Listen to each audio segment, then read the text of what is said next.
Fala, meus queridos, muito bom dia. Peço desculpas por enquanto pelo barulho de fundo aí, mas estamos chegando devagarzinho, tá? Minha família está chegando aqui, vou até pedir um segundinho da paciência de vocês, tá bom? Para que a gente possa exatamente iniciar.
Agora sim, com um pouco mais de tranquilidade, chegou a hora de nós iniciarmos. Muito bom dia para todo mundo. Alô, você que está chegando aí.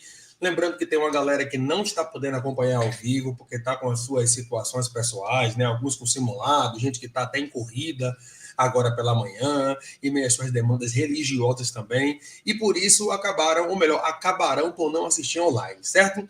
E você que está chegando, satisfação receber você aqui. Muito obrigado de verdade. Ou você que está assistindo aí online depois. Chegou o dia da nossa, olha ela, a nossa imersão para a redação Enem 2025.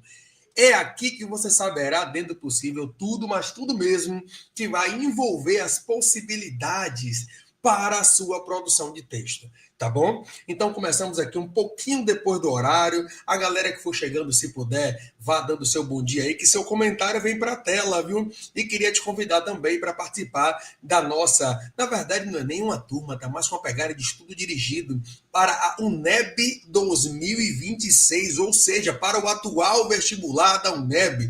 Lembrando que a estrutura para o Enem ela segue uma linha lógica, enquanto para a UNEB segue outra linha, tá? Então, exatamente, é importante você saber diferenciar. Eu sei que tem uma galera que ainda está bastante focada no Enem, mas acredito que depois que passar o Enem lá para o dia 17, vai vir aquela correria para participar efetivamente das possibilidades, entender, né, se interar um tanto mais no que se refere a, em si, a produção de texto para o UNEB, tá bom? Satisfação receber vocês, independente se vocês estão ao vivo ou se lá através do link receberão depois. Lembrando que vocês podem também reassistir quantas vezes vocês quiserem. E a nossa imersão ela é focada em basicamente dois direcionamentos. O primeiro deles é, vamos bater um papo aqui sobre as principais dicas dentro das 5 competências do Enem. E por último, a gente vai discutir possibilidades. Eu vou trazer para vocês possibilidades de temas que podem cair no Enem deste ano.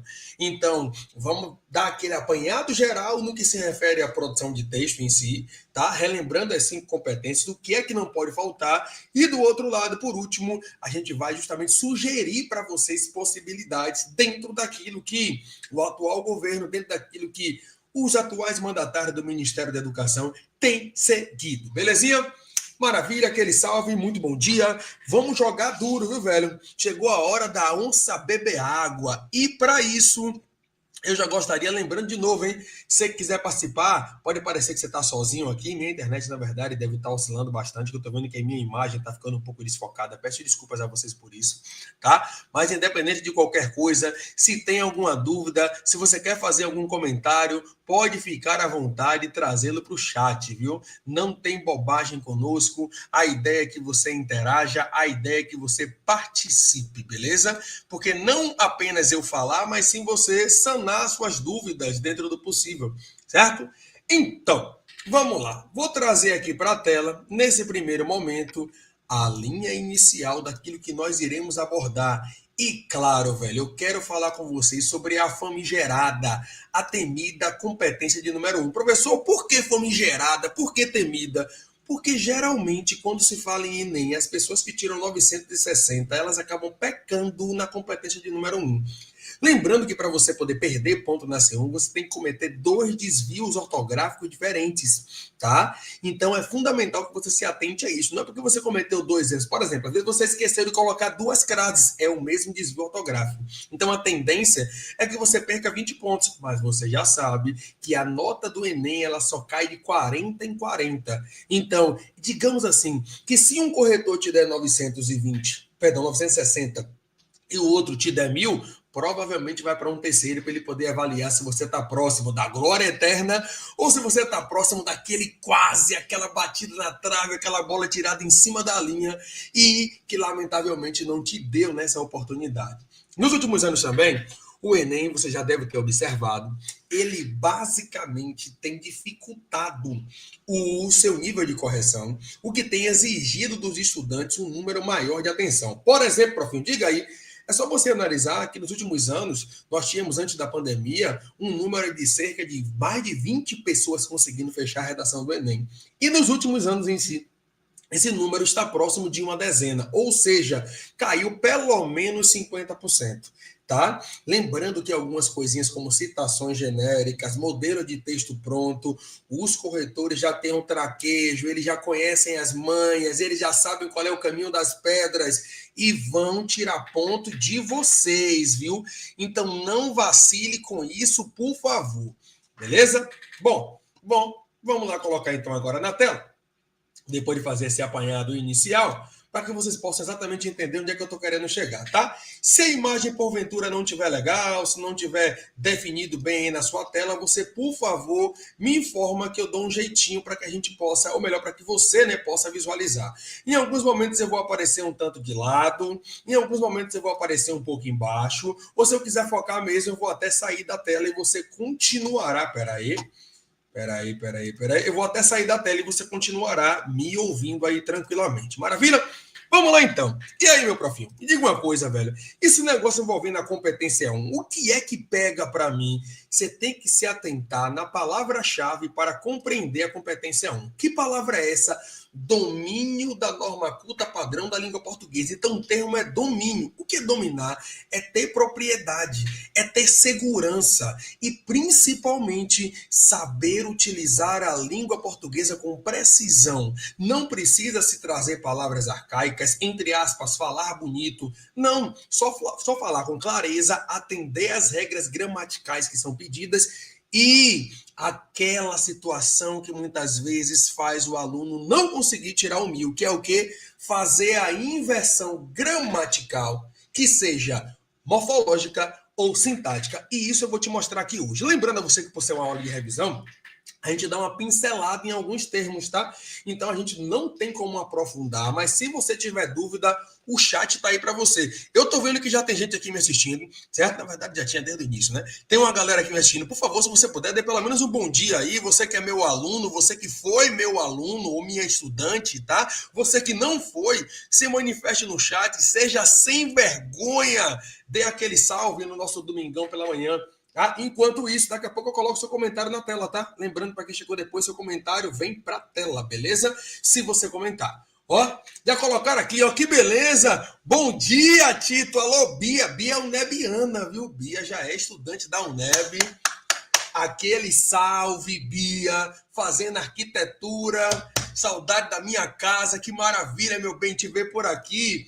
Luísa Magalu, mentira, não é Magalu não, tá? Luísa Guedes, grande Luísa, nossa jogadora de vôlei canhotinha. tá na área. Aquele salve, meu bem, muito bom dia. Coraçãozinho para vocês também, viu? Vamos lá, tem mais gente aqui que se quiser participar, é só daquele salve, daquele bom dia. Não esqueçam, gente, não levem dúvida para casa. A cada competência que eu terminar, eu vou perguntar para vocês se tá tudo bem. Se não houver a compreensão de qualquer situação, pode falar comigo que eu volto, tá? Belezinha? É 1h30 de aula, tá tudo bem dividido aqui para que você possa compreender da melhor maneira possível, tá? Vamos lá voltar então para essa competência 1. Olha lá. Como evitar os desvios gramaticais comuns? Quais são eles, professor? Claro que você já sabe. Pontuação, acentuação, concordância, regência. São basicamente os 4 pilares que muitas vezes fazem o aluno, ou escrita de palavra inadequada, né, com o 5º pilar, fazem um aluno vacilar. Vamos dizer que você quer escrever a palavra excesso, tá? E você opta, ou por não saber, por nervosismo, por escrever excesso dessa maneira. E por que o aluno às vezes pode escrever excesso dessa maneira? Porque a língua portuguesa ela é até certo ponto confusa, já que exceção, se escreve assim, mas excesso, tá tudo aí na sua tela, viu, gente? A galera aqui da retaguarda tá justamente colaborando conosco. Mas excesso, opa, saiu com P no final, mas excesso se escreve dessa maneira, ok? Então, às vezes, esses pequenos equívocos podem acabar se tornando uma grande bola de neve, tá? E aí, prof, como evitar esses problemas? Lembrando de novo que eu não tenho tempo de falar sobre tudo, mas alguns deles nós iremos falar aqui. Primeiro problema que eu acho que é grave, o estudante brasileiro não sabe utilizar a crase. Certo? E a crase, ela é vista no fim do 9º ano, ela é vista no fim do 2º e você revisa no 3º. Por exemplo, para faculdades particulares, estaduais, o acento crase na prova de português, ele é praticamente certeiro, junto com regência. Afinal, para entender crase, tem que compreender regência, aquele caminho, né? Transitividade, objeto, concordância, regência e crase, que é o acento grave. E aí, prof, como é que o senhor pode me ajudar a compreender isso daí? Eu vou basicamente te trazer as dicas através de alguns macetes, certo? O que é esse encontre a palavra pidona? É encontrar a palavra que pede através da regência o complemento com preposição a. Não tem como a gente gravar todas aqui, mas dentro desses caminhos eu gostaria de te nortear e inclusive trazer aqui para o nosso chat, que é o quê? Eu peço que você se atente a, professor, eu não sei se aquele A, estou em grande dúvida, eu não sei se aquele A cabe crase ou não. Olha, 2 coisas eu posso te dizer. Primeiro, só tem crase antes de palavra feminina, a não ser que a expressão seja o a moda de entendido, subentendido, certo? Perdão, e não tem crase antes de verbo, tá? A galera às vezes quer colocar um a partir, quer escrever a partir junto, ou quer escrever o a partir com crase. Por favor, não. E a única palavra maior do que a que pode receber crase é o termo aquele, aquela ou aquilo, que são os pronomes demonstrativos, tá? Qualquer outro termo não recebe crase, inclusive antes deles também não terá, a não ser que sejam os pronomes possessivos. Minha, sua, nossa e vossa. Vá anotando aí, tá? Ok? No caso desses pronomes possessivos, o uso da crase é facultativo, ou seja, opcional. Você coloca se você quiser. Mas e aí, professor? Você disse que ia dar 3 macetes para que a gente pudesse utilizar a crase. O que eu posso lhe dizer é, tá em muita dúvida? Não coloca a crase. É melhor, tá? Do que de repente você ter sérias dificuldades e vários problemas em virtude disso daí. Bia, eu te respondo já já, tá? Te respondo já já. Só coloca aqui para não cortar a linha de raciocínio. Se você tiver um A que está na sentença e você puder substituir aquele A por para A, tá indo para a sua tela aí agora, aquela circunstância tem crase, tá? Lembrando a você que isso vai acontecer porque para é preposição e A é artigo. E a crase é a fusão de uma preposição mais um artigo A ou, como eu falei com vocês, os pronomes aquele, aquela ou aquilo. Então, ao longo do seu texto, se você perceber que tem um A que está antes de um termo feminino e você pode substituir por para A, com certeza tem crase. Nunca terá crase se o A tiver no singular e o complemento no plural. Me dê um exemplo aí, professor? Claro que sim. Eu não vou criar frases grandes, gente, porque senão a gente perde tempo, tá? Mas vamos supor que você quer citar as instituições sociais, família, religião, você quer citar Estado, poder público, enfim, algo do tipo. Nessa circunstância, quando o a está no singular e o complemento no plural, quer dizer que só tem preposição. Por isso, nunca caberá crase. Caso você coloque aí, será uma anomalia linguística. Agora, se de repente você chega ao longo do seu texto e coloca a seguinte situação, ó. Repara bem.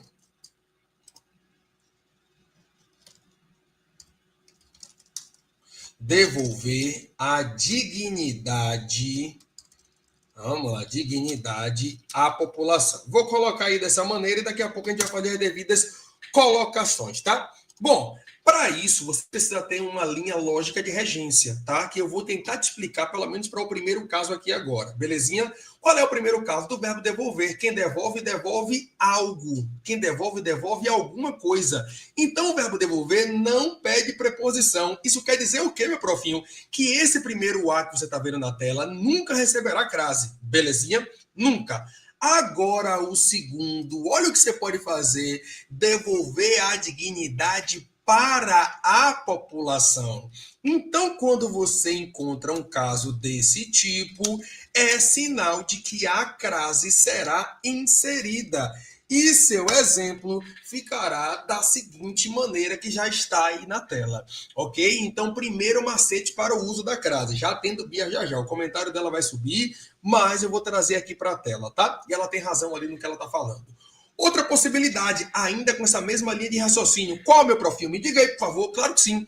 Se você puder substituir esse a por um termo masculino e substituir o a por ao, o termo masculino tem que ter pelo menos um sentido aproximado, tá?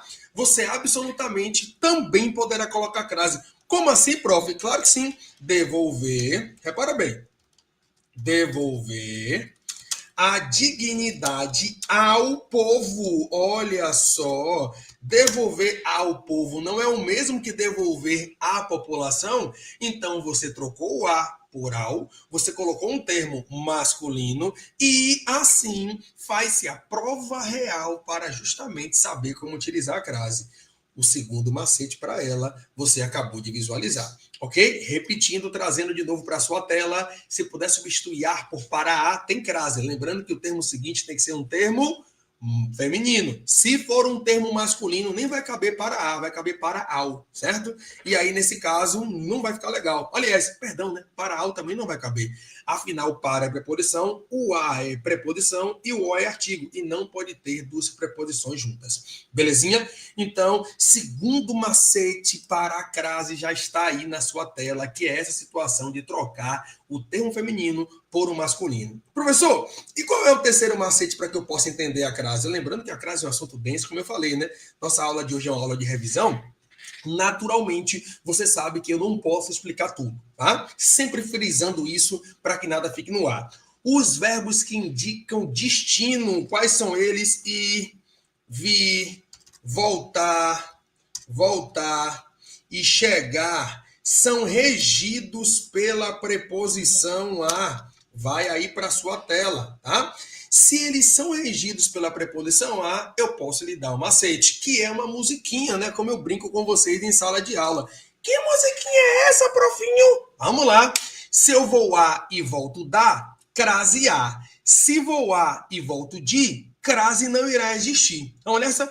Se vou a e volto da, crase a. Se vou a e volto de, crase não irá existir. Se vou a e volto da, crase a. Se vou a e volto de, crase não irá existir. Por exemplo, vamos pensar no nosso estado, tá? Se eu vou à Bahia, eu volto da Bahia. Então tem crase. Aliás, me lembrou até a música do grupo Revelação, né? Foi lá na Bahia de São Salvador, peguei o axé, os encantos de lá. Maravilha. Agora, a nossa capital, a mais bela do Brasil, a terra da felicidade, Salvador, não tem crase. Porque se eu vou a Salvador, eu volto de Salvador. Professor, por que com da tem crase e com de não tem? Porque de é só preposição. Quando houver só preposição, não tem crase. Mas da é preposição de, mas artigo a. E por isso a crase ela é exigida. E claro, né, gente, quando for em termos masculinos, você já sabe que não caberá crase. Por exemplo, se eu vou ao Rio de Janeiro, eu volto do Rio de Janeiro. Então não vou a Rio de Janeiro, eu vou ao. tá? Se eu vou ao, você já sabe que esse o é um artigo masculino definido e, naturalmente, não tem possibilidade de haver a crase. Beleza? As 3 dicas que eu queria te dar sobre crase já estão aí na sua tela, tá? Já estão aí esses macetes. Agora sim eu vou atender Bia. Vamos lá, Bia? E tem aquela questão da palavra masculina no plural, né? No plural ou no singular. Antes de termos masculinos, nunca teremos crase, beleza? Aquele exemplo que eu coloquei ali com instituições, tá? Instituição é um termo feminino, não é o instituição, é a instituição. Então, a depender do contexto, se ali tivesse as instituições, tá? Então, a depender da condição, poderia haver crase sim, tá? Tudo ia depender do primeiro verbo que teríamos. Por exemplo, se eu digo assim, ó, peraí que eu acabei clicando, meu mouse tá ruim, eu acabei clicando no local inadequado. Ó, se eu coloco assim, ó, chegou às instituições, né? O conhecimento de que tá.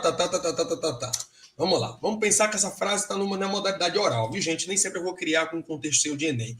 Chegou às instituições o conhecimento de que, você acabou de ver comigo, eu vou trazer de novo para a sua tela, que o verbo chegar ele é regido pela preposição a. Isso quer dizer, então, que nesse exemplo que tem aqui, iria haver a crase, certo? Então, a crase depende desse conjuntinho de regras. Eu costumo dizer, gente, que a crase, na verdade, ele não é um assunto difícil, certo? Deu uma travada, voltou. A crase, na verdade, ele não é um assunto difícil. A questão é que a nossa usabilidade no dia a dia, muitas vezes, faz com que a gente fale de maneira tão informal, despojada, que não há essa preocupação para o momento da modalidade formal escrita, porque ninguém fala com crase do Brasil, né? Em Portugal, algumas pessoas falam, tá? Chegou às instituições. Percebe? Chegou às. A preposição, às, artigo. Junção, crase. Maravilha? É isso daí.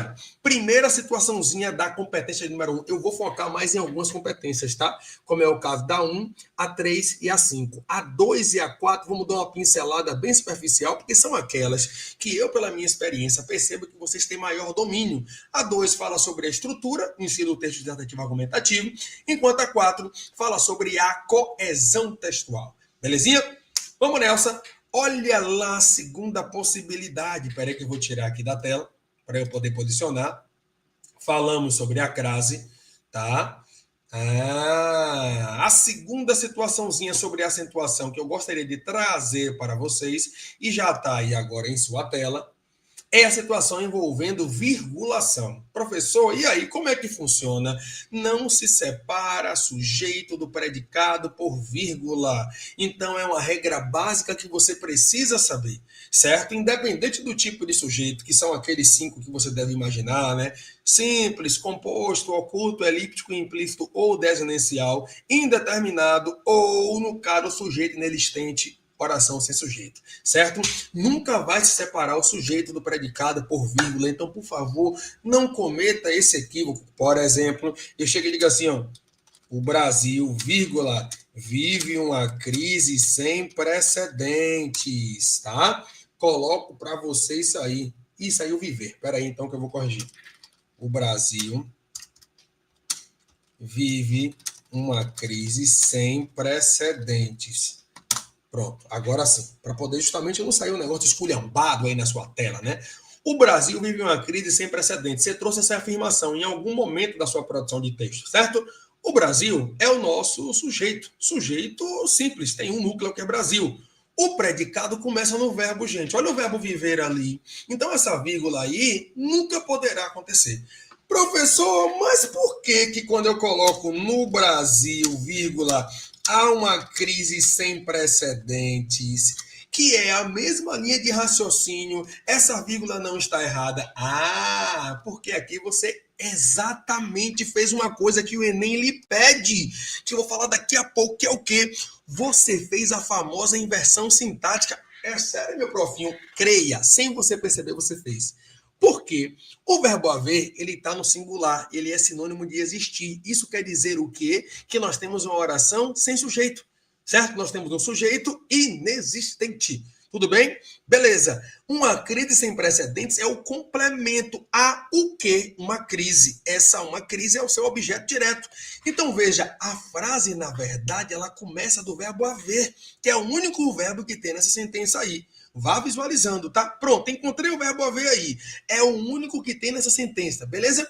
E no Brasil, professor, não seria o sujeito? Não seria. Porque no Brasil é o lugar, então é um adjunto adverbial de lugar.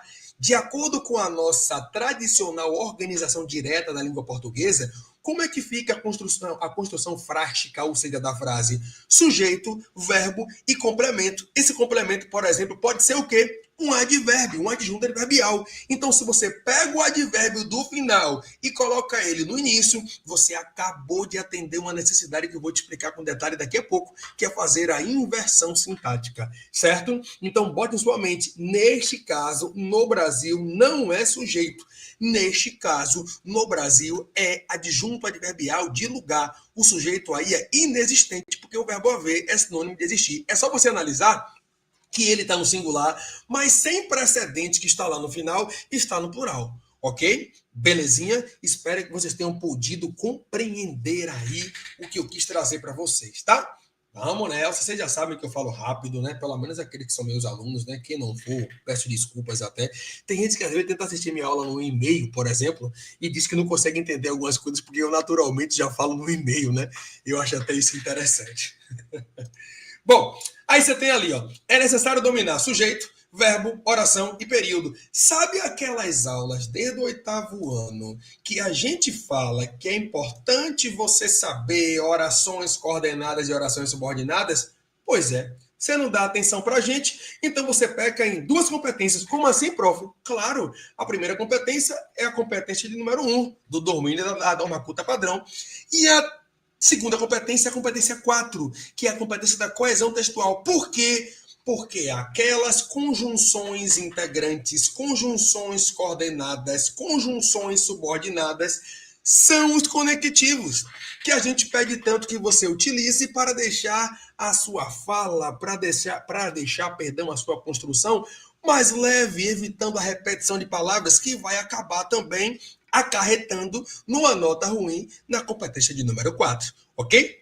Então, aquelas aulas que o aluno vai ver, meu Deus, para que eu tenho que saber oração subordinada, substantiva, objetiva, direta? É para isso, canalha. É para isso, ordinário. É para isso, minha vida. É para isso que você precisa saber na produção de texto, né? Para além de outras coisas aí sintáticas, a depender da questão. Você que é concurseiro, por exemplo, que pretende fazer um concurso militar, você que pretende fazer um concurso, sei lá, para prefeituras, né? Certamente você encontrará a questão de orações lá ao longo do seu anunciado. Mas esse aqui não é o nosso objetivo, beleza? Já que não é o nosso objetivo, só queria esclarecer. Primeiro, regra, olha lá, sujeito do predicado por vírgula, não faça isso, tá? Regra 2, não separe orações do mesmo sujeito. Repara bem, o Estado é omisso e promove a desigualdade. Qual é o problema, professor? O sujeito aí é um só.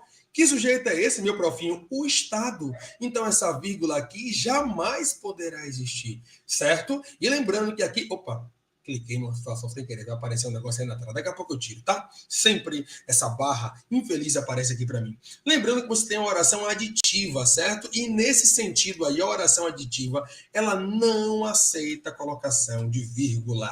Belezinha? Por favor, não faça isso. É o mesmo sujeito com dois complementos, ele não pode ser separado por vírgula. Ele quem, professor? O sujeito do segundo complemento. Beleza? Vamos lá. Regra de número 3, separe orações adversativas. Como assim, meu profinho? Orações adversativas são aquelas que dão ideia de contrariedade.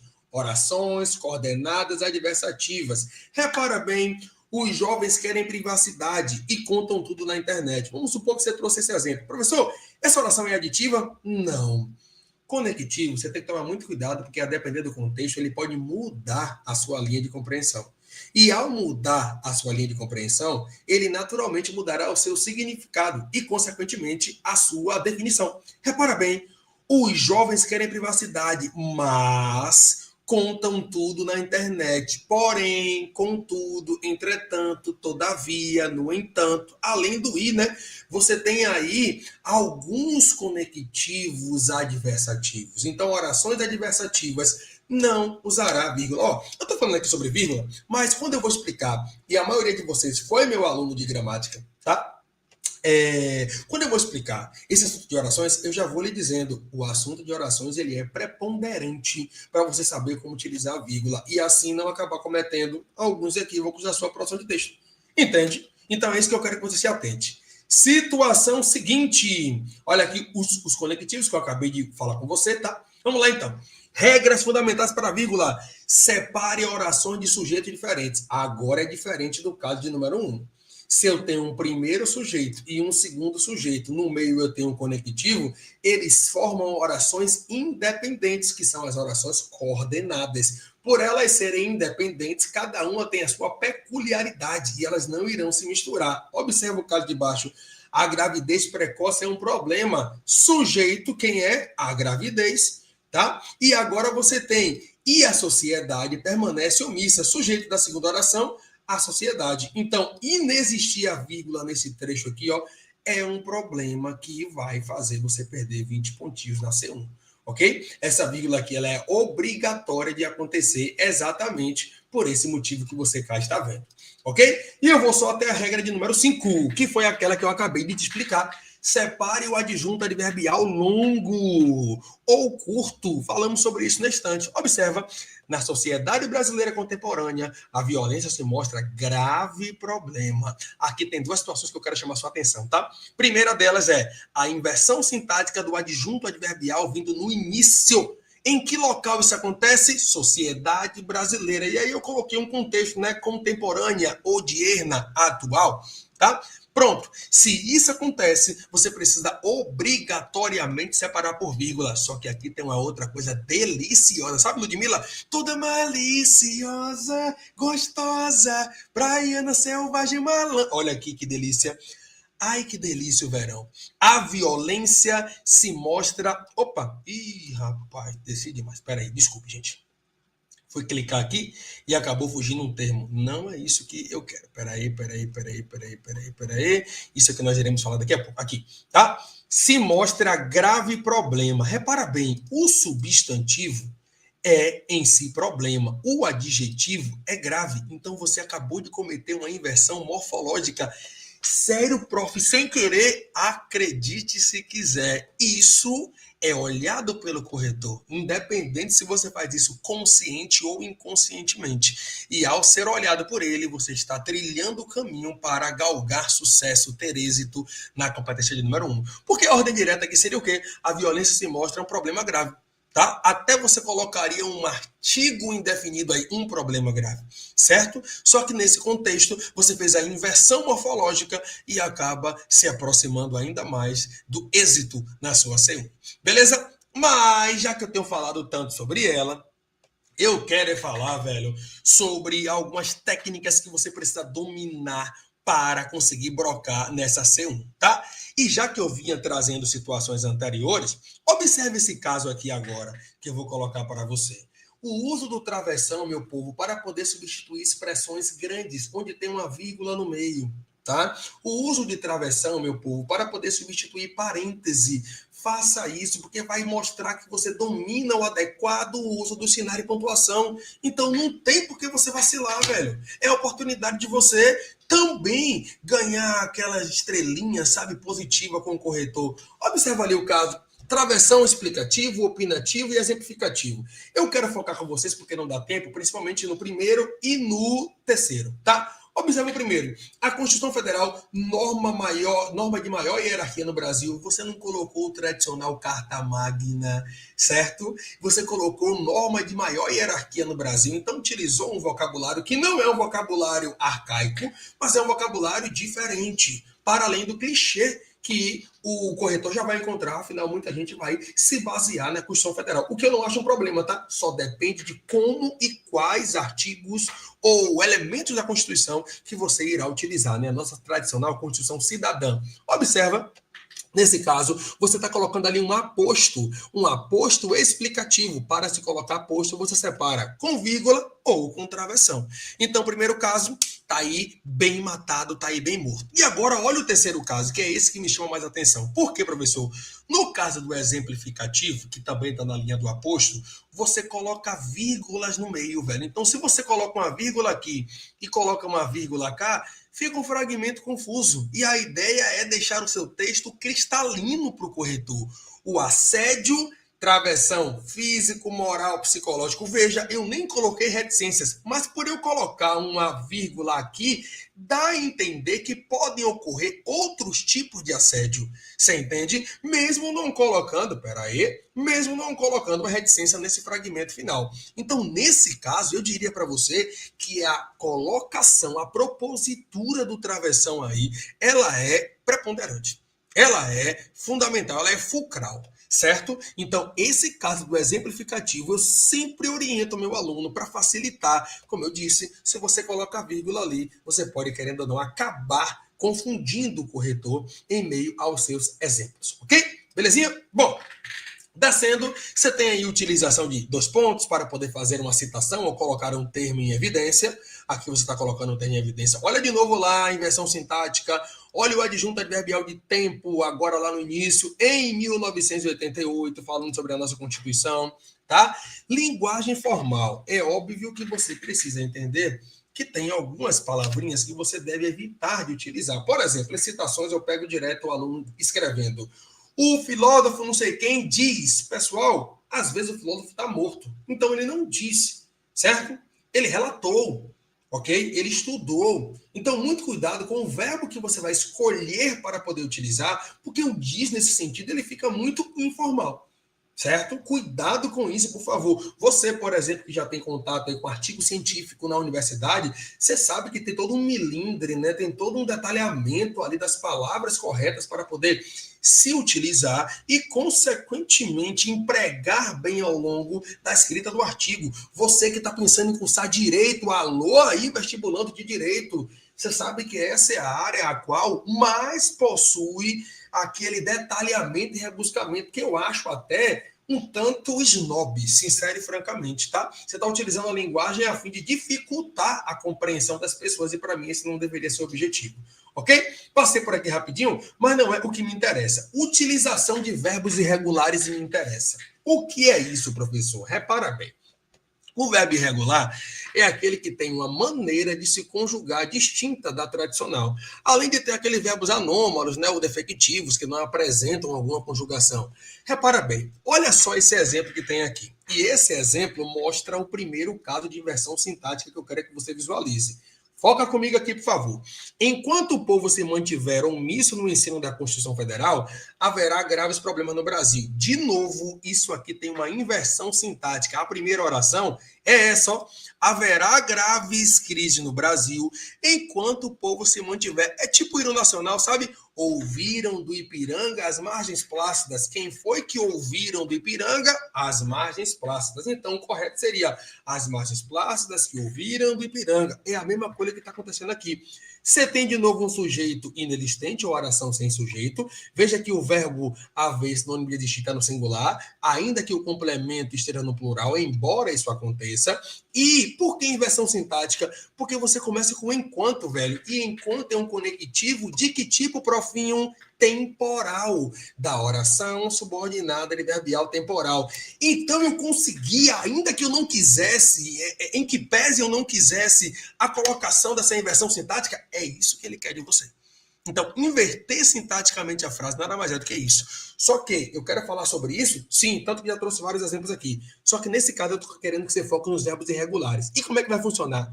O verbo manter, quando ele está no subjuntivo. O que é o subjuntivo? É aquele modo verbal que dá a ideia de dúvida, de possibilidade. E esses verbos no subjuntivos, eles serão iniciados no passado por si, no presente por que e no futuro por quando. À medida que, ao passo que, nos momentos em que isso ocorrer, você vai perceber que alguns verbos eles terão uma conjugação diferente, perdão. Algumas pessoas poderiam colocar aqui, ó. Enquanto o povo se manter omisso, não é manter, gente, é mantiver. Esse verbo, por ser irregular, ele tem uma necessidade excepcional. E por esse motivo, nesse sentido, é fundamental que você saiba fazer essa conjugação correta e a concordância ali entre os elementos da frase. Belezinha? Ó, enquanto aí ele até repete aqui embaixo a mesma situação para poder reforçar. Tá? Inversões sintáticas, eu já te expliquei aqui indiretamente. Travou? Deixa eu ver se travou. Deixa eu ver se travou. Para mim travou aqui. Peraí, um segundinho só, tá? Agora voltou? Voltou sim. Inversões sintáticas é a mudança da ordem natural da língua portuguesa. Qual é a ordem natural? Geralmente você vai lembrar, olha de novo aquele assunto de orações que você odeia. É aí que eu pego vocês pelo pé, velho. É aí.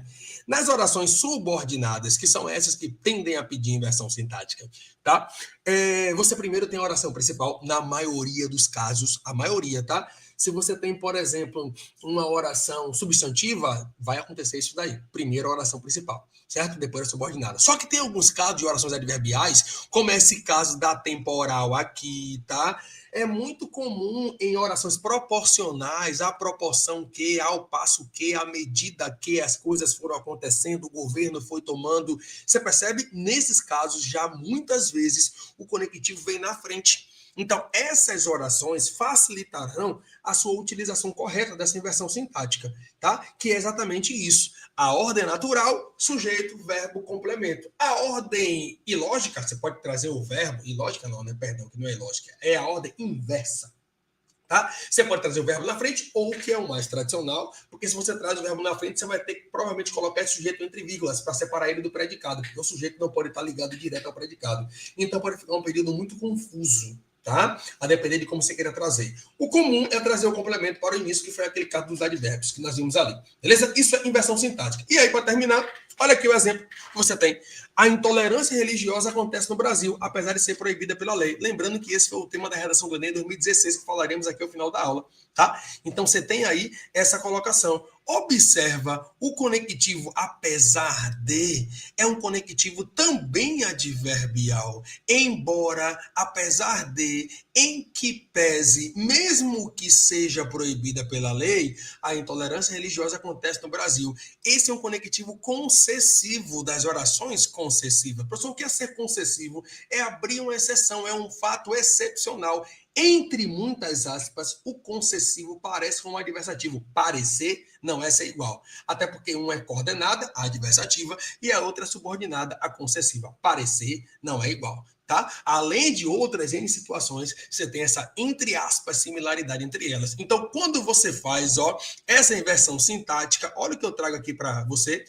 Os corretores são orientados a dar 1000 apenas para redações que apresentem inversões sintáticas. A morfológica é importante? Sim. A pontuação? Sim. Claro, tudo é importante, mas muitas vezes o aluno passa despercebido no que se refere a essa colocação da devida inversão sintática. Bom, olha só quanto tempo nós já temos de aula, velho. Nós já temos aqui, basicamente 45 minutos de aula, certo? E nós só estamos em si na competência de número 1. Luísa trouxe aqui para mim. Vamos lá, Lu? Deixa eu trazer aqui para a tela para poder tirar sua dúvida. Tito, podemos colocar esse travessão para fazer um detalhamento na nossa conclusão? Depende do contexto, Lu. Aí eu precisaria que você trouxesse para mim uma explicação de modo claro, tá? Ou melhor, um fragmento de como é que você gostaria de trazer isso. Certo?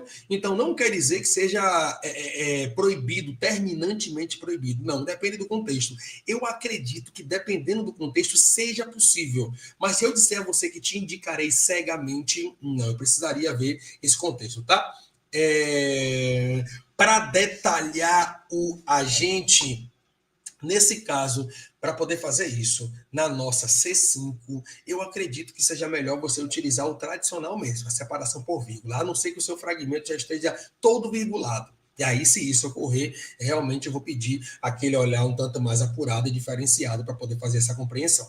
Tá bom? Belezinha? Vamos falar sobre isso aqui daqui a pouco, tá? Sobre esses 5 pilares aí, ok? Falamos sobre a C1, agora eu vou pincelar bem rapidamente a C2, porque é aquilo que eu comentei com vocês. Eu tenho percebido que vocês têm, dentro do possível, compreendido bem o que pede essa competência, tá? Então, por esse motivo, eu não vou passar bastante tempo falando sobre ela, tanto que eu vou só te trazer o slide padrão. Primeiro, como gabaritar a tal da C2, que é a competência que fala sobre a estrutura. Você precisa respeitar a configuração do texto, as margens é muito importante de você respeitar, certo? Você respeitar a tipologia dissertativo argumentativo, que não é um dissertativo expositivo, não é um texto narrativo, certo? Você precisa também aí respeitar a configuração com os 3 parágrafos, Né? 3 parágrafos que eu digo, né, gente? Geralmente são 4, mas são 3 pilares. Introdução, desenvolvimento, que é dividido em D1 e D2, e conclusão. Professor, tamanhos, me diga aí, por favor. Geralmente eu peço que o meu aluno faça uma introdução com o menor parágrafo do texto. E tem gente que não consegue fazer isso. E vou te explicar por quê, tá? É só uma sugestão. Me diga aí, profinho. Claro que sim. Repara bem. A sua introdução ela deve conter de cerca de 4 a 6 linhas. Eu diria que 5 é um número cabalístico legal. 5 é um número bacana.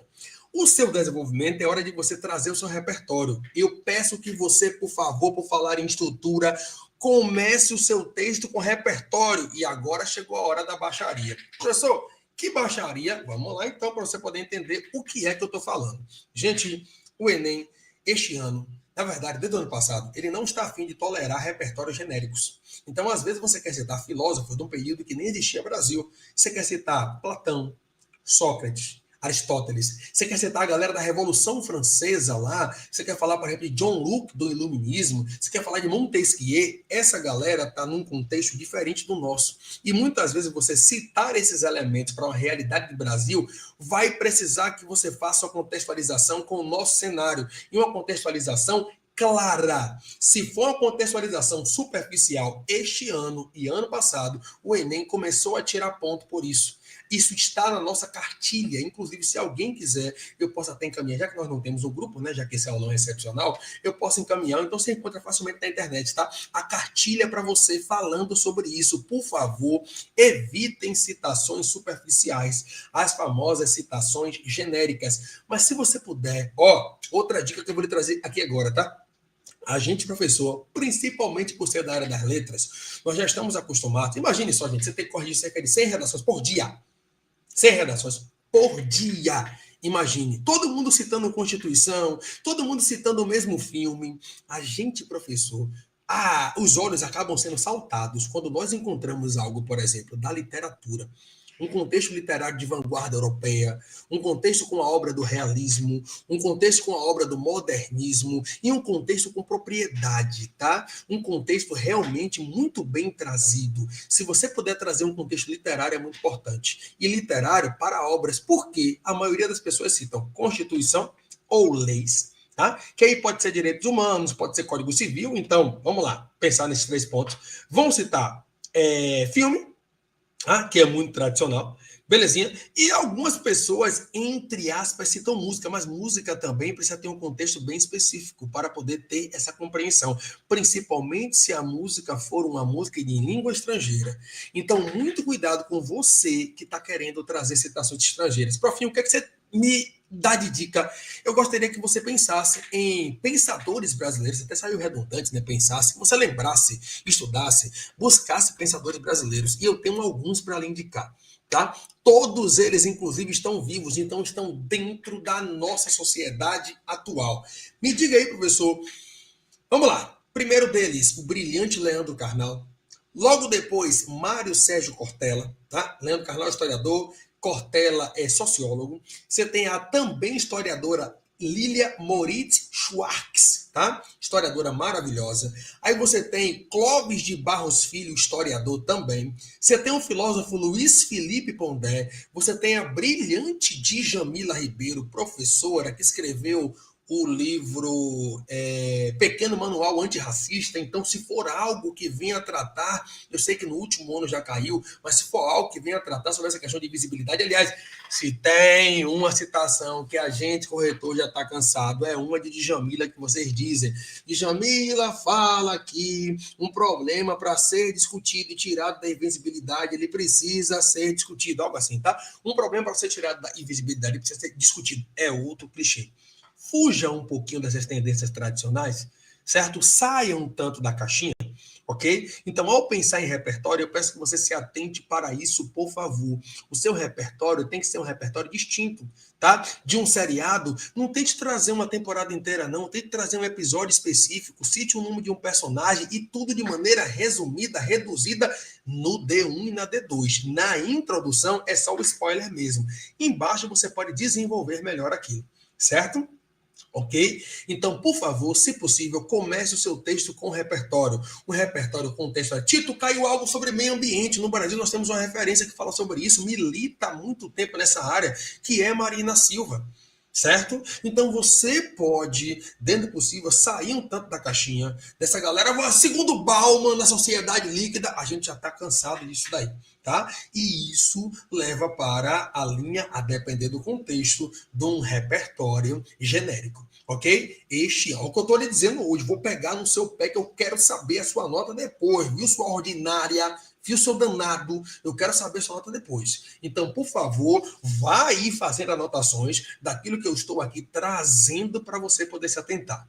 Belezinha? Bom, peraí. Agora sim, voltando aí para a tela, tá? Domínio da estrutura textual. Eu acredito que isso é algo que eu não preciso falar aqui com você. Professor, mas no texto do Enem diz que a partir de 7 linhas aquilo será corrigido. Meu filho, você, estudante de terceira série, de colégio particular, oriundo de colégio particular, ou estudante da capital, porque todo mundo que se inscreveu aqui são estudantes da capital, tá? Eu não tive nenhum aluno do interior inscrito.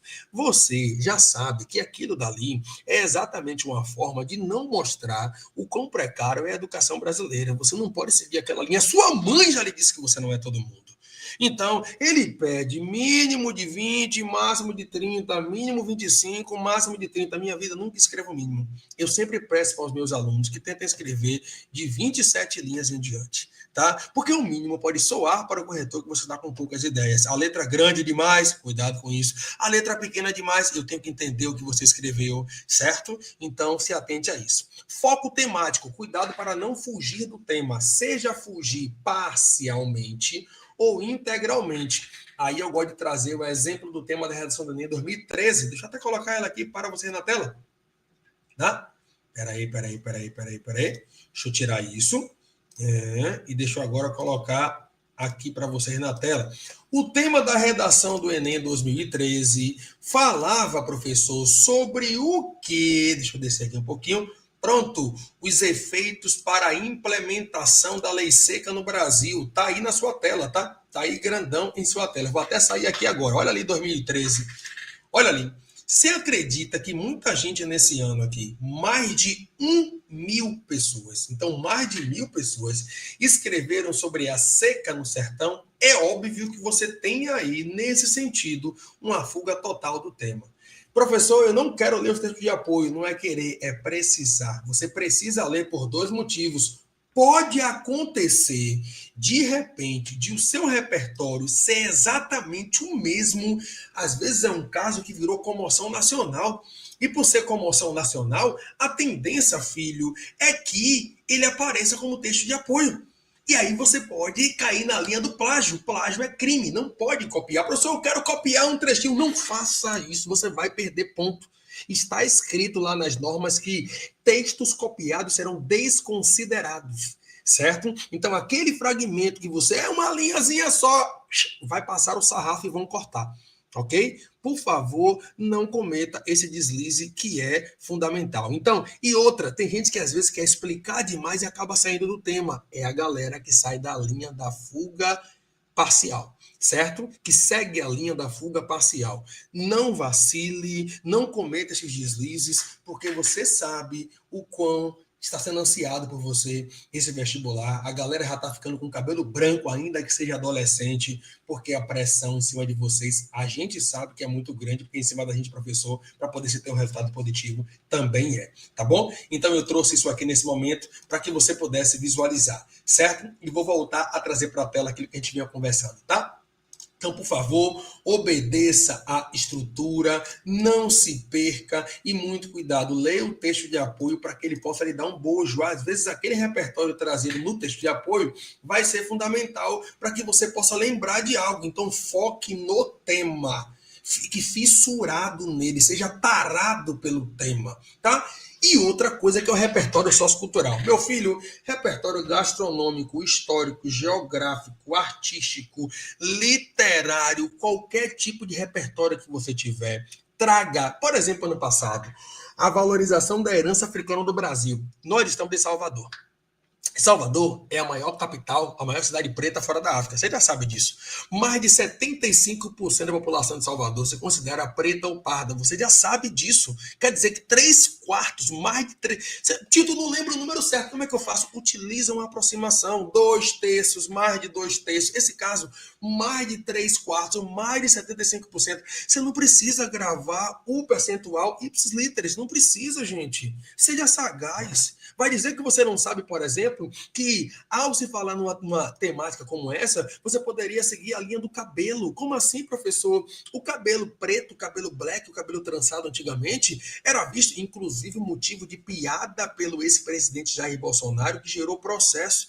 As pessoas consideravam o cabelo desorganizado, um cabelo vespeiro que poderia até acumular bicho. Fala racista, meu povo, tá? Fala sobre a culinária, a herança africana no Brasil. Olha aí os termos que nós conhecemos, tantos, caruru, vatapá, acarajé, que é uma mistura de indígena com tema afro. Poxa, velho, então assim, você pega uma temática como essa, eu tenho certeza que em Salvador você teria condições de desenvolver. E lhe digo hoje, eu duvido que nos próximos 5 anos, pelo menos, tenha um tema tão gostoso para quem mora em Salvador, região metropolitana, né? Que nós temos essa majoração preta aí, a maioria das pessoas pretas. Eu duvido que tenha um tema tão agradável quanto aquele do ano passado. Então você que ano passado não tirou o nosso querido 900+, você realmente perdeu uma enorme oportunidade. Certo? E principalmente você, menina preta, os últimos 2 anos vieram para poder te enaltecer. A invisibilidade do trabalho da mulher, o trabalho doméstico em si. Tá? E ano passado, valorização da herança africana. Eu, Tito, assim que eu peguei o tema, eu pensei em o quê? Língua, porque é o meu domínio. Quantas palavras não vêm de línguas africanas que nós utilizamos no nosso dia a dia? Eu falei aqui, inclusive, sobre vatapá, caruru, axé, parará. Você tem vários instrumentos musicais vêm de língua africana, velho. Atabaque, tantã, reco-reco. Certo? Então é importante que você, na hora, leia o texto de apoio e amplie sua mente. Eu gosto de dizer para meu aluno assim, ó, a redação do Enem, eu peço que você faça ela em 1h15 a 1h30. Como, profinho, 15 minutos você tem para poder pensar. Coloque no papel tudo aquilo que vem em sua mente referente à temática. Grife a palavra-chave. Tem sempre uma palavra-chave no tema. Grife a palavra-chave do tema. É herança africana, não é uma palavra só, mas é um termo, tá? Então, o que é que vem dessa cultura ancestral que nós temos até hoje, certo? Hoje, inclusive, eu postei um vídeo, subi um vídeo, tá lá no meu story do Instagram. Claro que não vai ser o tema mais deste ano, né? Mas tem lá grandes invenções feitas por pessoas pretas, inúmeras. Tem preto que criou como é o nome, rapaz? O capacete de proteção para a galera que trabalha em obra. Tem preto que criou, que limpa a casa, puxa, aspirador de pó. Tem preto que criou máquina de lavar. Olha só quanta coisa fenomenal, velho. No Brasil nós tivemos Luiz Gama. Então, vou ficar falando sobre isso, que foi tema do ano passado, tá? Mas você tinha um cabedal, um rol, um leque de possibilidades para poder explorar. Então, é para isso que servem esses 15 minutos iniciais, beleza? Depois eu digo que meu aluno tem cerca de 45 a 50 minutos para ele poder colocar no papel tudo aquilo que ele quer.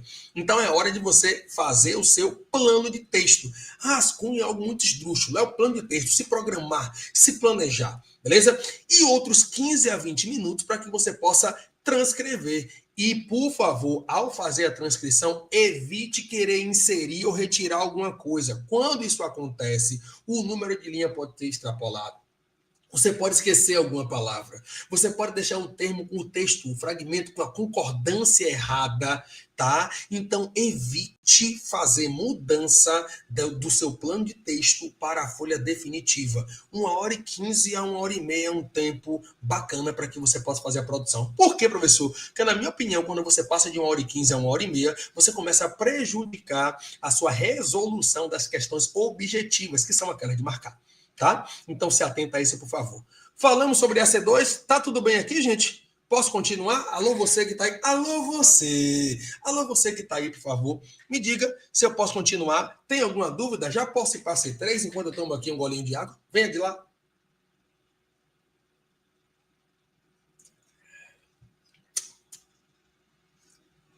Obrigado, Malívios. Colocou assim sim, colocou aqui sim. Quem é que mais que tá aí, velho? Coloca um sim aí. Sim, sem dúvidas. Obrigado, Tabia. Alô, Matheus, cadê você? Alô, Mariana, cadê você? Alô, cadê, rapaz?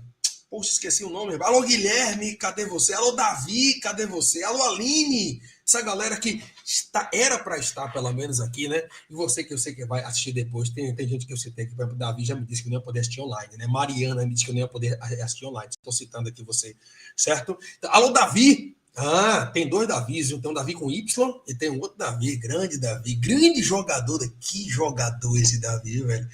Davi, não esqueça, viu? Meu time continua muito bem escalado, viu? Eu, seu João, Guto, certo? Naquela pegada, agilidade, coisa fina. Vamos lá, Luísa, terça-feira tem vôlei, viu? Espero você, viu? Bota um sim aí pra gente poder dar tapa na bola. Vamos, Nelson. Bom, C3. Chegou a hora de dar C3. Deixa eu trazer aqui. Pronto, chegou a hora de nós falarmos sobre a C3. O que é necessário para ter um texto coerente? A competência 3 é aquela que fala sobre a coerência. Desculpe, primeira situação que eu preciso lhe dizer. Nunca seja contraditório. Você não pode ser contraditório de jeito nenhum. Não vai ter como eu falar sobre todas esses milindres aí, mas eu vou focar em dois ali muito importantes, tá? Organizar os textos, organizar os argumentos dentro e fora do texto. Você tem um microtexto e um macrotexto. O microtexto é o seu parágrafo. E o macrotexto é justamente a junção dos termos, que aí é o aspecto coesivo. Então, a coerência e a coesão podem ser confundidos por algumas pessoas, tá? Mas, por favor, se atente a isso. Organizar, selecionar, utilizar dentro do possível da maneira mais precisa. Selecionar os argumentos, os melhores argumentos. Gente, selecionar os melhores professor, pensei em 4. É para usar quantos? 2. Por favor, use 2. Um que você vai desenvolver bem no 1, desenvolvimento, e o outro no D2. Beleza? E, por favor, tente escolher os menos clichês. Porque, às vezes, professor, eu queria citar o filme Pantera Negra. Ali é ficção. Ano passado, tá? Ali é ficção. Tá? Ali você tem um contexto que não é o nosso, é um contexto africano, apesar de nossa forte herança africana, você poderia citar nesse sentido aí, sim, ano passado.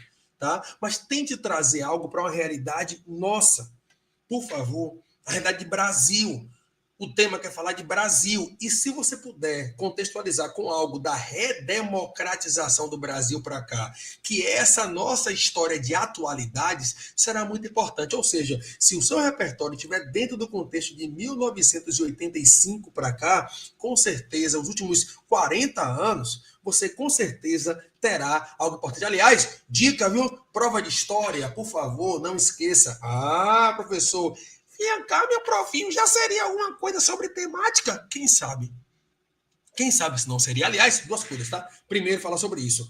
Esse ano completamos 40 anos da redemocratização do Brasil. Pelo menos na prova de história, eu acredito que você deve encontrar alguma coisa sobre isso, tá? Valorizar a democracia, o direito de ir e vir, o Estado democrático de direito. E a segunda coisa, esses dias tem um vídeo na internet circulando que o ministro da Educação falou sobre evasão escolar no Brasil e que o governo petista, desde que assumiu, segundo ele, reduziu essas taxas pela metade. Muita gente vinha abandonando a escola por N motivos, né? Situação de precisar trabalhar, gravidez na adolescência, violência, inserção no crime, alguma coisa do tipo. E ele disse que foi reduzido em números consideráveis. Então, o tema da evasão escolar sempre é um postulante enquanto possibilidade para que possa cair na avaliação do Enem. Belezinha? Se atenta a isso, por favor, tá? Beleza? Até porque você sabe que esse governo, ele, ao entrar, ele sofreu algumas possibilidades de golpe, né? Aquela articulação lá do ex-presidente Jair Bolsonaro, que inclusive está sendo julgado pelo STF, tá? E aquela outra possibilidade do dia 8 de janeiro, que a galera justamente quebrou tudo, né, através de suas manifestações ali contra o momento em que o presidente petista foi assumir. Beleza? Então se atenta a esses detalhes aí, por favor. Desenvolver os argumentos usando raciocínios relevantes e desenvolver de maneira completa, não deixe nada subentendido. É isso que é lacuna argumentativa ou falso de desenvolvimento, tá? Você não pode deixar nada subentendido, não tem obrigação de saber. Na série Grey's Anatomy, isso, por favor, esclareça. Tá? E lembrando que se você quiser citar uma série médica, cita uma série brasileira como Sob Pressão, que é uma série que fala sobre a realidade do nosso SUS, o Sistema Único de Saúde, que é invejado pelo mundo, que é maravilhoso no papel, só que por ser feito por pessoas, na execução ele é falho, ele é problemático, tá? Então peço que você se atente a isso, por favor. Desenvolva seu raciocínio de maneira completa. Isso não quer dizer ser prolixo, mas mostrar para a gente que está corrigindo para onde é que você quer nos levar. Tá? Muito importante você fazer isso. Eu não tenho obrigação de saber o seu repertório. Afinal, mamãe, o que eu falei lá no início, já dizia que eu não sou todo mundo. Todo mundo assistiu Grey's Anatomy. Eu, Tito, nunca assisti um episódio de Grey's Anatomy, apesar de saber que eles têm intermináveis mais de 20 temporadas. Você entende? Então eu não preciso saber. Aquilo não é um senso comum para todo mundo que precisa saber alguns aspectos básicos, por exemplo, sobre direito, ética. O direito seu termina onde começa o meu e vice-versa. Aspecto ético, eu não posso andar pelado na rua, eu tenho que respeitar o seu espaço, tá? Então tudo isso você precisa entender que não é uma obrigação, tá? Trouxeram aqui? Bia. Bia e Malix, muito obrigado por vocês estarem participando aqui ativamente, viu? De verdade. Tito, o professor me disse que não é muito bom citar político na redação, pois, por mais que a gente possa estar citando um fato, a pessoa que está corrigindo pode tomar um outro partido.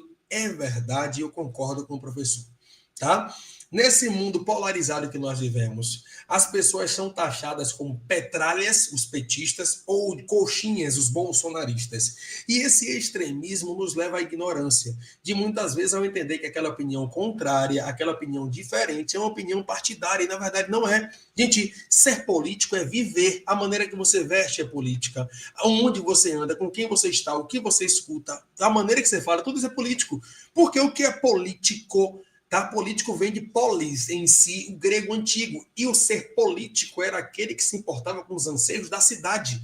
Enquanto quem não se importava com os anseios da cidade eram os idiotas. Certo? Então, na Grécia Antiga, os idiotais eram aqueles que não se importavam, que estavam alheios às necessidades básicas do ambiente social. Tá? Então eu acompanho realmente a linha desse seu professor. Eu peço que você, por favor, evite citar alguns políticos, tá? Principalmente políticos atuais, políticos com opiniões muito extremas, independente de ser extrema esquerda ou se ser extrema direita, por mais que o governo atual seja de esquerda, o corretor pode ter uma ideologia política diferente, tá? A não ser que seja um político que ele, dentro do possível, tenha marcado em outro aspecto, tá? Em um aspecto que ele é praticamente uma unanimidade. Você tem, por exemplo, Ulisses Guimarães, que foi um político que, inclusive, nome de avenida em Sussuarana, né? Que foi um dos políticos que deu essa base, que tomou à frente essa responsabilidade para trazer a Constituição do nosso país. Então, trazer um político nesse sentido é importante, certo? Você trazer, por exemplo, Itamar Franco, que foi aquele que colocou em vigor o Plano Real, é importante. Foi um presidente do Brasil. Falar sobre esse feito é fundamental. Agora, exaltar demais pode te indicar em si um determinado lado político, e ali não é o local de você fazer isso, tá? O professor falou e eu concordo com ele. Você mora na Ulisses Guimarães, é mãe? Então agora, eu acredito, Bia, que você, por ser sagaz, você sabe muito bem quem é Ulisses Guimarães, tá?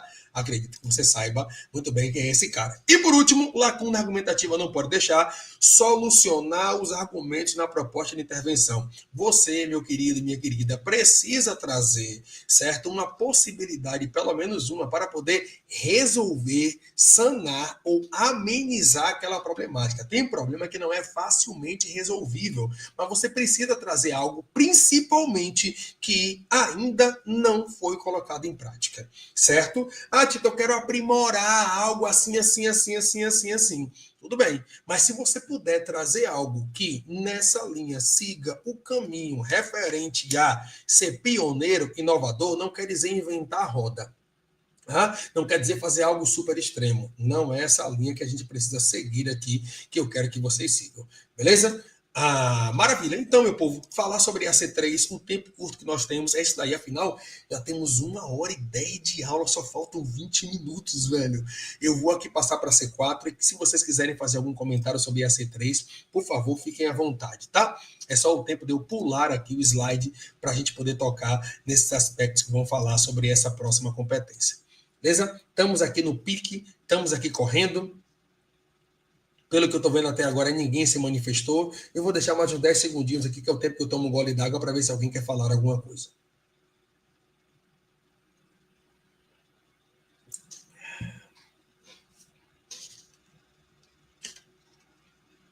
Bom, ninguém se manifestou, então vamos nessa aqui tá bom, Belsa. C4, eu também só vou trazer o panorama geral. O que é a C4? É aquela que fala sobre a coesão. E aí, professor? Aí ela fala sobre a coesão. E eu tenho que trazer o quê? Vamos lá. Articulação ideal entre palavras, frases, períodos, parágrafos, ok? Então você tem uma articulação, eles têm que estar ornamentados, eles têm que estar em sintonia.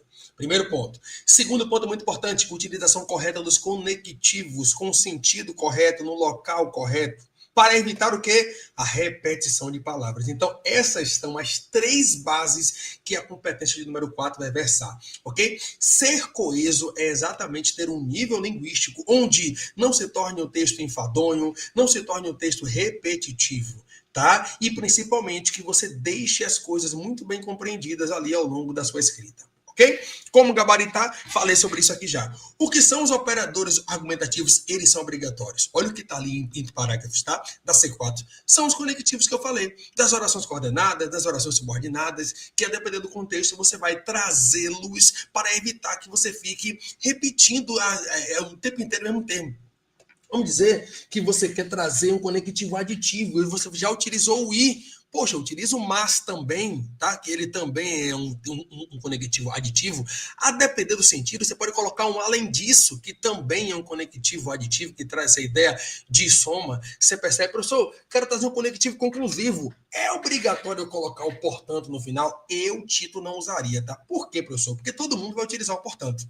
Mas você tem tantos outros no lugar do portanto. Assim, então, logo, dessa maneira, destarte, dessarte, e tem uns outros termos que me dão até uma tara em falar, que é o quê? A partir dos termos supracitados. A partir daqui, tendo em vista aquilo que foi trazido à baila, deixa eu até colocar aqui para você com crase, viu? Olha lá, tendo em vista aquilo que foi trazido à baila, trazido à discussão, vírgula, na cabeça, vou colocar aqui para você, certo? A partir dos argumentos supracitados. Professor, que palavra difícil é essa, velho? Supracitados, minha vida, significa citados acima, anteriormente trazidos. E não utilizem em hipótese nenhuma um conectivo como primeiramente. Até porque algumas pessoas têm o hábito de fazer isso no D1. Meu filho, primeiramente é para iniciar. E se você colocou a introdução, você já iniciou. Então não é lógico você trazer o primeiramente lá no D1. Eu posso trazer lá a introdução? Não! Não faça isso, pelo amor de Nosso Senhor. Certo? Então, conectivo, até porque você não tem segundamente, não tem terceiramente, certo?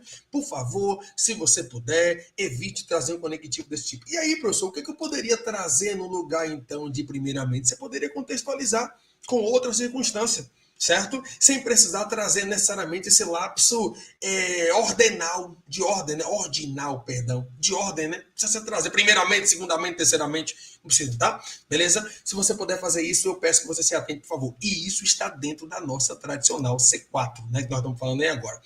Como usar conectivo dentro dos argumentos? Depende muito do sentido que você vai trazer, certo? Observa aqui essa frase de Bia. Observa aqui essa frase de Bia. Tito, convocativo, rapaz, Bia, que maravilhosa, velho, separado por vírgula. Um professor me disse que não é bom citar político na redação, pois, olha, professor, por que esse pois está entre vírgulas? Esse pois que está entre vírgulas, ele é sinônimo de portanto. Ele é um pois conclusivo. Se você quisesse que ele fosse explicativo, essa vírgula só deveria existir antes e não depois. Certo? Então, por mais que, olhe outro conectivo que nós temos aí, a gente possa estar citando, aí você tem 3 verbos juntos, né? Evite fazer isso, por favor. Bia, estou te dando sua frase que foi grande como exemplo, tá? Não estou aqui para poder dar lição de moral em você, não. A pessoa que está corrigindo pode tomar um outro partido. Você percebe? Ok? Se atente. Ah, Bia colocou um outro termo aqui. Por favor, evite iniciar. Evite não use. Evitar não use. Não use parágrafo iniciando exclusivamente com conectivo aditivo. Por que, professor? Ou sentença? Porque você não está na linguagem informal. Certo? Na linguagem informal que a gente começa fragmentos, ideias com um conectivo aditivo. E eu queria falar com você uma coisa, velho. Não precisa. Eu queria falar com você uma coisa, certo? Então, por favor, evite fazer esse tipo. Como ela está aqui, gente, dando continuidade àquilo que foi trazido antes, é óbvio que é tranquilamente compreensível, tá? Só estou trazendo Bia aí. Bia, você foi pegar para Cristo, tá? Brincadeiras à parte, porque exatamente foi a pessoa que colocou aqui um fragmento grande que me deu essa deixa para eu poder fazer a utilização, tá? Como selecionar o conectivo correto de acordo com o seu sentido?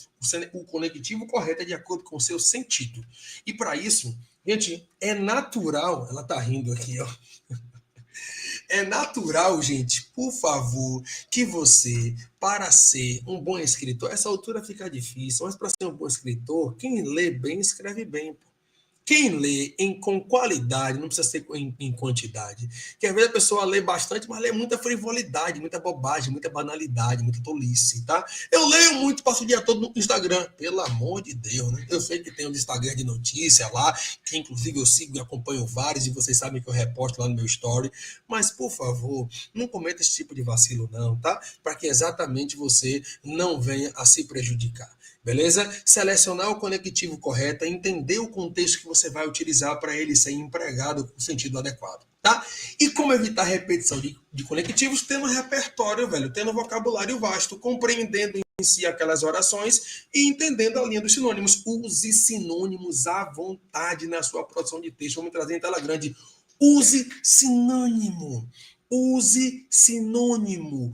Use sinônimo para evitar repetição de palavras. Você não tem aquela tia, aquele tio que toda vez que te vê te diz a mesma coisa. Minha menina tá grande. E aí como é que tuas namoradas, sacaninha? Aquilo não fica chato depois de um tempo? Além de constrangedor, é a mesma coisa. Você lê um texto de 30 linhas que toda hora tem que. Você cai num vício de linguagem chamado de queísmo. Certo? E aí, naturalmente, você vai ter a sua nota prejudicada, ok? A depender do contexto, o que pode ter inúmeras usabilidades diferentes. O se pode ter inúmeras usabilidades diferentes, tá? Falar sobre a C4 é falar sobre esses parâmetros que nós trouxemos aí, ok? Belezinha? Faltando 12 minutos para chegar aqui na nossa reta final no pique. Se você tiver alguma dúvida sobre a C4, por favor, se manifeste, venha de lá, venha de lá. Venha de lá, porque agora a gente vai pular, viu? Mudou. Vamos para C5, certo? Vamos lá para C5? Chegou a hora de falar sobre ela. A famigerada C5, que pede que você traga uma proposta de intervenção, ou seja, uma maneira de amenizar ou solucionar o problema, independente que seja a curto, médio ou longo prazo. Curto, 3 anos, médio, 5 a 10, longo, 20, 30 anos. Tá? Tem problema, por exemplo, que você não tem como resolver logo. Efeito estufa não tem como resolver logo. Tá? Situações envolvendo índices nacionais de segurança, de violência, não tem como resolver logo. Isso é médio para longo prazo. Tá? Alagamento nas cidades, até morreu uma grande referência, né, das cidades esponjas, que foi um chinês, né? Tem cerca de um mês e meio que o cara fez uma reportagem no Fantástico, velho, e 15 dias depois o cara morreu. Aqui no Brasil, inclusive, certo? Que veio falar sobre essas cidades esponjas. Alô, Bia, você que é arquiteta deve ter ouvido falar já algo sobre isso, né? Algum professor deve ter debatido, né? Que isso é importante. Eu sei que isso é muito engenharia ambiental também, mas talvez tenha falado algo, porque tem gente que quer projetar dentro de casa um ambiente onde aquilo não seja alagado, né? A pessoa tem um sítio, a pessoa tem um terreno enorme. Belezinha? Vamos lá. Bom, orientações específicas para cada um dos elementos. Tem ali para o cada, esqueça aquele U ali, tá? Minha vida, você sabe que lá você tem que ter ação, agente, meio, finalidade e detalhamento. O detalhamento é o up. Se você, de repente, nas 4 anteriores não conseguiu trazer com detalhe em a miúde, só que é a miúde, mínimos detalhes. Se você não conseguiu trazer em mínimos detalhes e houver espaço, sabe aquela estrutura que eu falei? Deixei para poder falar agora de propósito. É importante que a sua conclusão seja maior ou do mesmo tamanho que a introdução. Professor, por quê? 4 a 6 linhas. Se a introdução tem 4 ou 5, por favor, escreva 5 ou 6. Professor, por quê? Vamos lá para poder te explicar.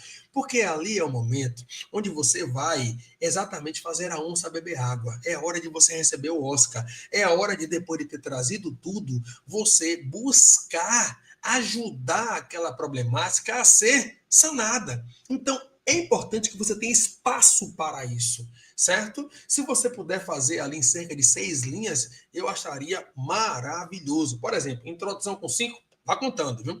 Um D1 com 9, 14. Um D2 com 10, você tem 24. E uma conclusão com 6, 30. Filé da Bahia. Tudo certinho, ok? Então você vá analisando aí, por favor. Bora descer? Venha descer. Venha ver a besteira que você fez, tá? Ele vai falar sobre o agente, que é aquele que vai tomar a iniciativa, é aquele que vai ajudar a intermediar aquela situação problemática, tá? Não vou trazer isso com detalhes, qualquer coisa você printa a tela, porque isso aí, só para você ter noção, gente, uma aula sobre C5, ou melhor, um assunto como C5, às vezes eu passo mais de um mês falando sobre. É uma aula sobre agente, uma sobre ação, e aí eu vou trazer para vocês, que é o que me interessa, ó, as possibilidades de agentes. Isso me interessa. Que são os principais e possíveis ministérios. Às vezes você só cita o MEC, porque a educação é uma saída clichê para tudo. E eu não discordo de você não, tá? Um país educado é um país que tem menor índice de desigualdade, menor índice de violência. O povo não precisa roubar para poder ter alguma coisa, já que ele tem condições de emprego que são compatíveis com a sua expectativa. Salário, por exemplo. Entendeu? Então não precisa tomar o que é do outro, apesar de que o capitalismo ele é famigerado, né? O capitalismo ele é super ganancioso. Quanto mais você tem, mais você quer. Entende? Então, e outra, a depender do governo, o número de ministérios e a nomenclatura deles também muda, tá? Nesse governo petista aqui, por exemplo, você tem, olha aí, ó, cidadania, economia, educação, meio ambiente, infraestrutura, minas e energia é um só, mulher, família e direitos humanos é um só, relações exteriores, saúde, turismo, outro muito importante, o MEC, ou perdão, o Ministério da Cultura. Tá? O MEC, por exemplo, foi criado no governo Vargas, em 1932, que é quando mulher e preto passam a ir para a escola, só em 1932. Então, nós temos apenas 93 anos, 92 anos desse público frequentando os ambientes pedagógicos e escolares, tá? Instituições de ensino, às vezes você pensa, já que você citou educação, que esse é um pilar que apenas o professor deve ter aquela organização. Gente, você tem coordenação, vice-direção, serviço de orientação escolar, que é o SOI, com os psicopedagogos, tá? Você tem muitas vezes a ronda escolar, ser uma instituição pública, o Ministério Público em última instância para poder resolver algum problema. Você tem o diretor da escola, você tem todo um organograma, toda uma estrutura mesmo para poder atender àquela necessidade, tá? Então, tem esse assim. Mídia. Gente, mídia, no aspecto geral, deve estar com letra maiúscula, porque mídia virou uma instituição brasileira. Hoje a mídia tem uma força maior do que, por exemplo, executivo, legislativo e judiciário. Já, afinal, nós consumimos a mídia em grande quantidade, então elas acabam nos influenciando em todas as searas da nossa vida, certo? Se você quer focar em uma mídia específica, às vezes é uma mídia que, por exemplo, hoje em dia você tem o streamer, né? E o streamer, ele está sendo esse boom, o streamer, ele está sendo aí essa nova televisão para o brasileiro, né? Está substituindo os canais abertos. E, sei lá, você poderia pensar em uma forma de trazer a propaganda do streamer de modo que não impedisse, não atrapalhasse, porque se você está assistindo no YouTube lá, e o YouTube começa a entrar aquelas propagandas insuportáveis, você não tem um YouTube Premium, você vai pulando aquilo de maneira desordenada. Você quer fazer uma propaganda específica em uma cidade, utilize o outdoor, certo? Que são colocados nas ruas, nos ambientes de maior visibilidade, tá? Se você tem um público mais antigo, de 50 anos mais, esse público vai ser o público da televisão ainda, esse público pode ser o público do rádio ainda, que a juventude de vocês praticamente não tem, certo? Um público de meia idade, você pode ir para os jornais online, então depende muito, tá? Daquilo que você quer trazer, mas se for mídia no todo, por favor, em maiúsculo, certo? Olha o que eu falei, o poder legislativo, que são aqueles que versam sobre as leis. Não está aí as câmaras, perdão, como é o caso da Câmara de Vereadores, tá?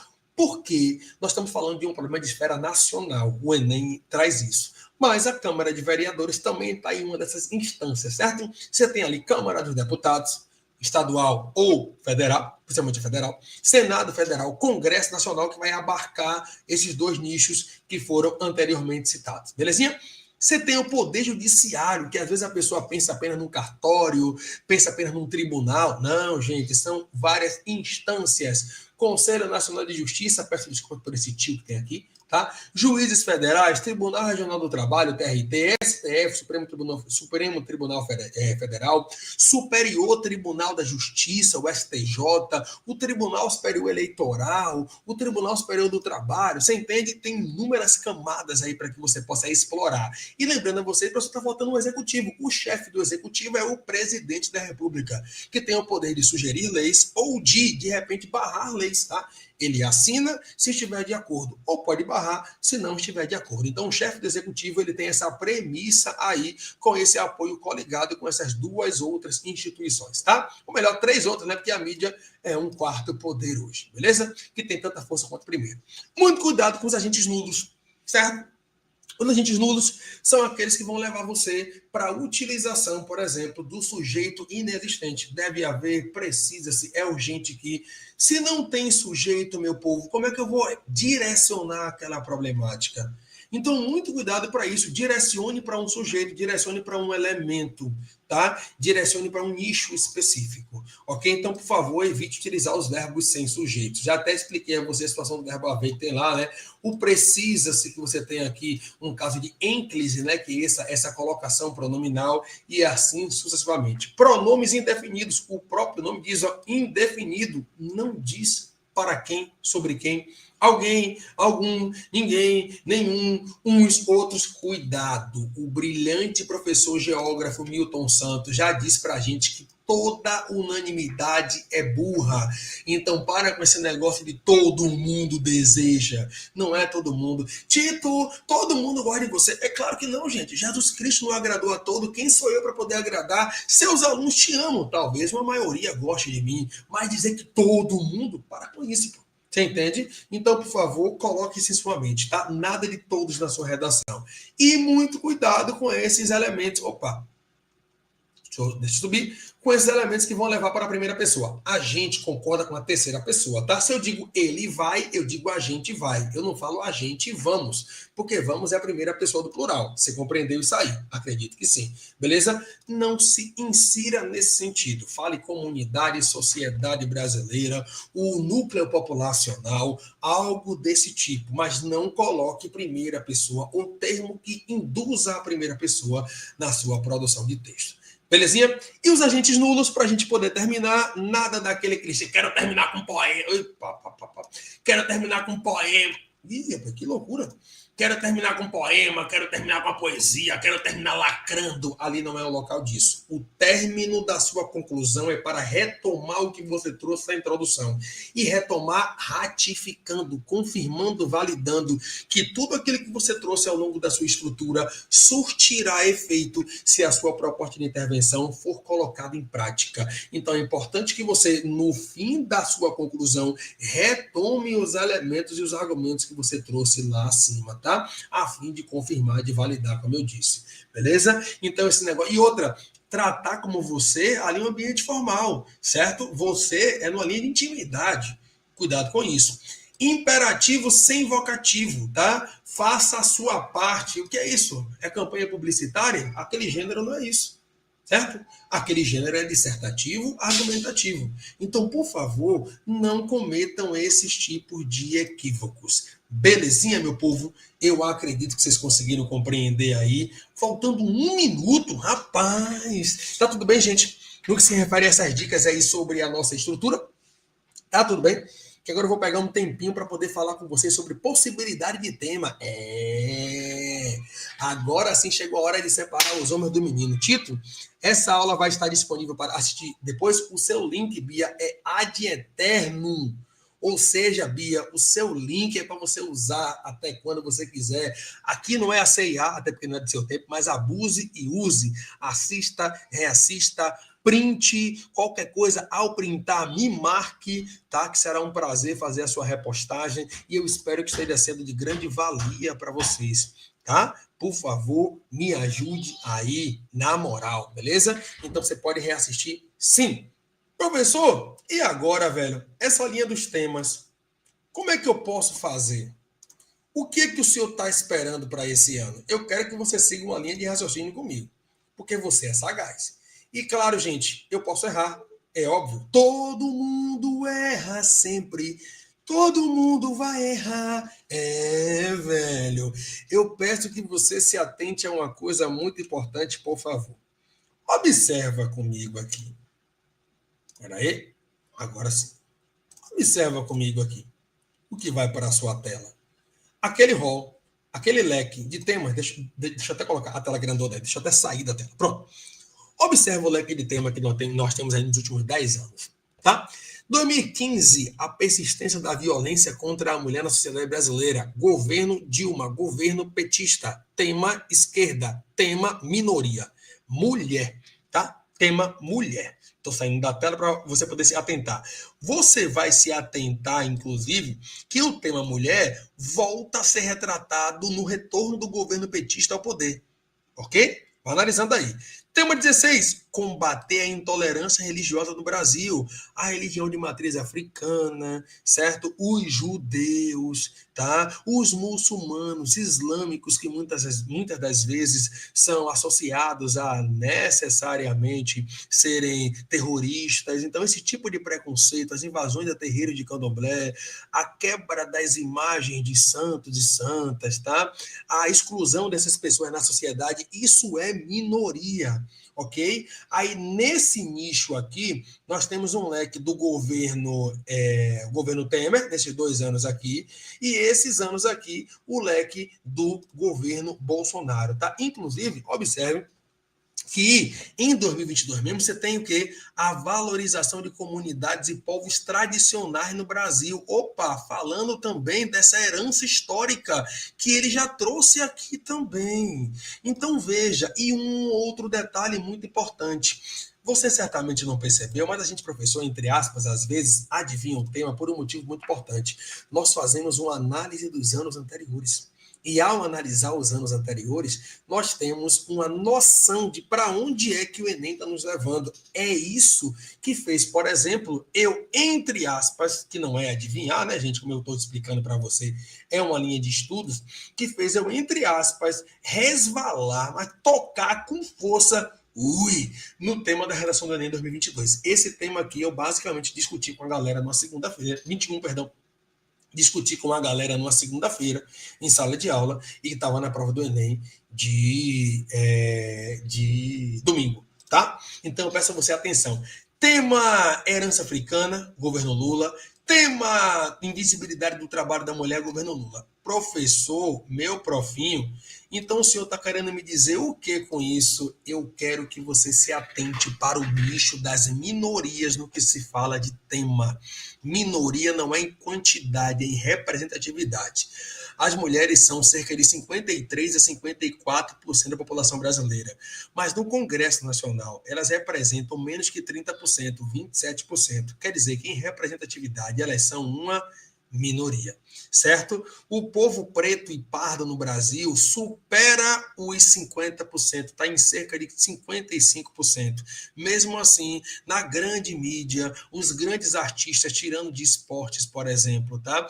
Os grandes artistas aí do cinema, da novela, os jornalistas são majoritariamente brancos. Então, minoria é nisso. E aí, professor, o que é que o senhor me diz? Eu gostaria que você se atentasse para temáticas que envolvessem crianças, PCDs, pessoas com deficiência, tá?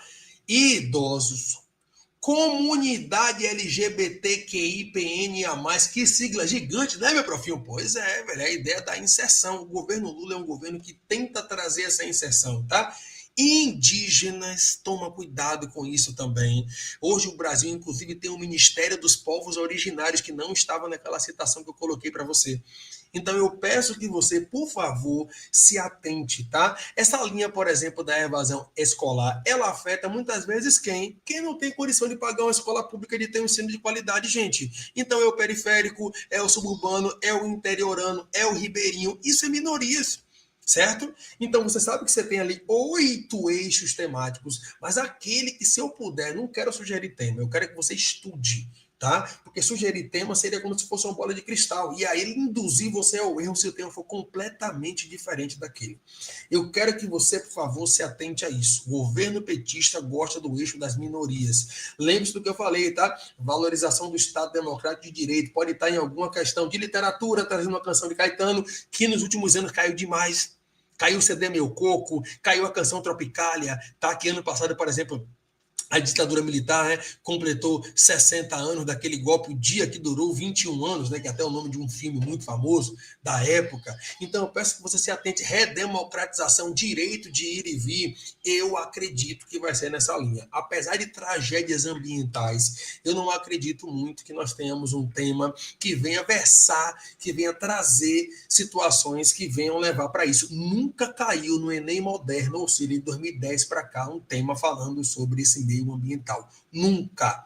tá? Então, se caísse, seria de grande surpresa, mas eu quero que você esteja preparado para tudo. Estude todos os eixos temáticos. Saúde, educação, minoria, segurança, esse do meio ambiente. Fique à vontade para que você possa, dentro do possível, desenvolver uma excelente produção de texto. Pode ter certeza, tá? De hoje a 15, tem alguém aqui desse lado que está pensando em você, que está torcendo por você para que você possa conseguir alcançar seu objetivo. E você que foi meu aluno já sabe que para terminar a aula eu não posso deixar, obviamente, de trazer uma mensagem da semana, né?